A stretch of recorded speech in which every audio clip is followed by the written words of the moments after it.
Good morning, everybody. This is Todd with the Forex Nitty Gritty Insiders Daily Video. We're midweek here, and the market's been a little bit interesting in its movements. We've had some choppiness, but somewhat of a direction that things have been moving in.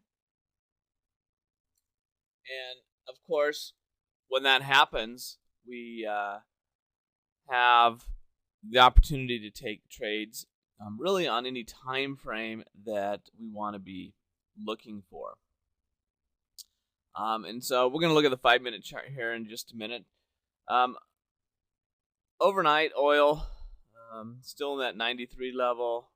Gold has moved up yesterday and are getting ready for the markets to open here in the U.S.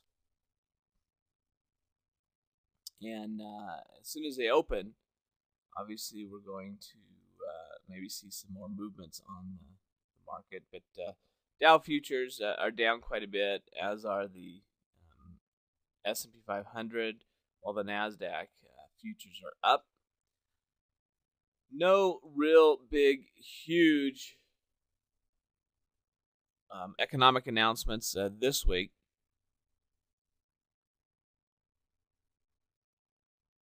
But there are some things that we'll have coming out. The tick data, actually, the tick data just came out, and it was way better than the forecast. The forecast was 19.8 billion, came out at 52.3 billion positive.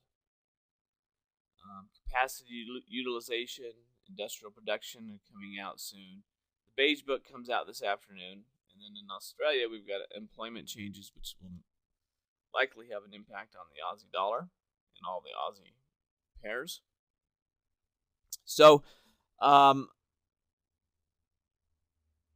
be aware of that news that's coming out. Now, let's take a look at this from the standpoint of the simple trading method. There's a couple of things that I want to just point out on this chart. One is that we can use this downward trend line as an area of resistance. Until it breaks above that resistance, which it did on this nice strong candle here, we're not going to be in an uptrend. Let me change my color here. We'll go green for support.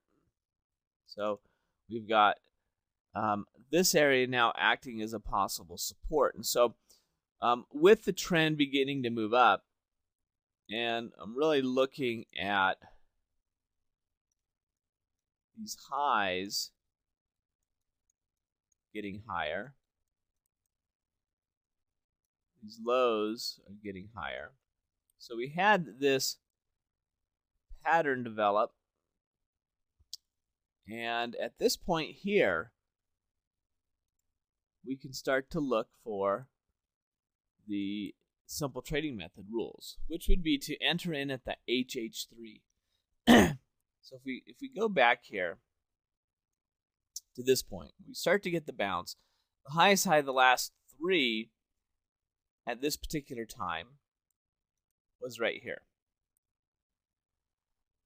Now, when this candle closed, the highest high of the last three dropped down to right there, and there was an entry at this 133.67 area.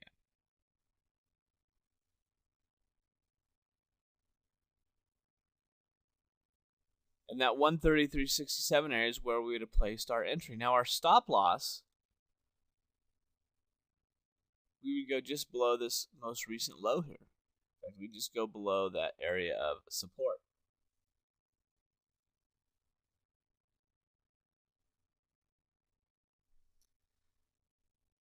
So we move forward on this, and we might set a target here. An initial target, maybe up towards these highs here, which would put us in the range of about 8 pips. Begins to move up.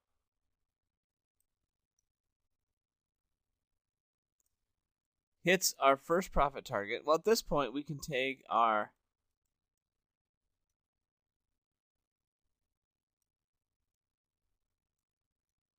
our stop, and we can move that stop to break even. And we can see that this thing continues to move up. Now, at some point, we would decide on adjusting our stop. So we may have adjusted our stop up and gotten stopped out on the second half somewhere in there before it really turned and dropped back down again. So make sure you understand the components of identifying the trend, support, and resistance, the entry point for the HH3 or the LL3, where your initial stop is, where your initial target is, when you're going to make an adjustment for your initial stop to break even and then higher, and then manage those positions the way you're supposed to. All right, so if you have questions about that or anything else, feel free to let me know. We'll be back tomorrow to take a look at how the markets are continuing on. So have a fantastic rest of the day, and we'll talk to you soon.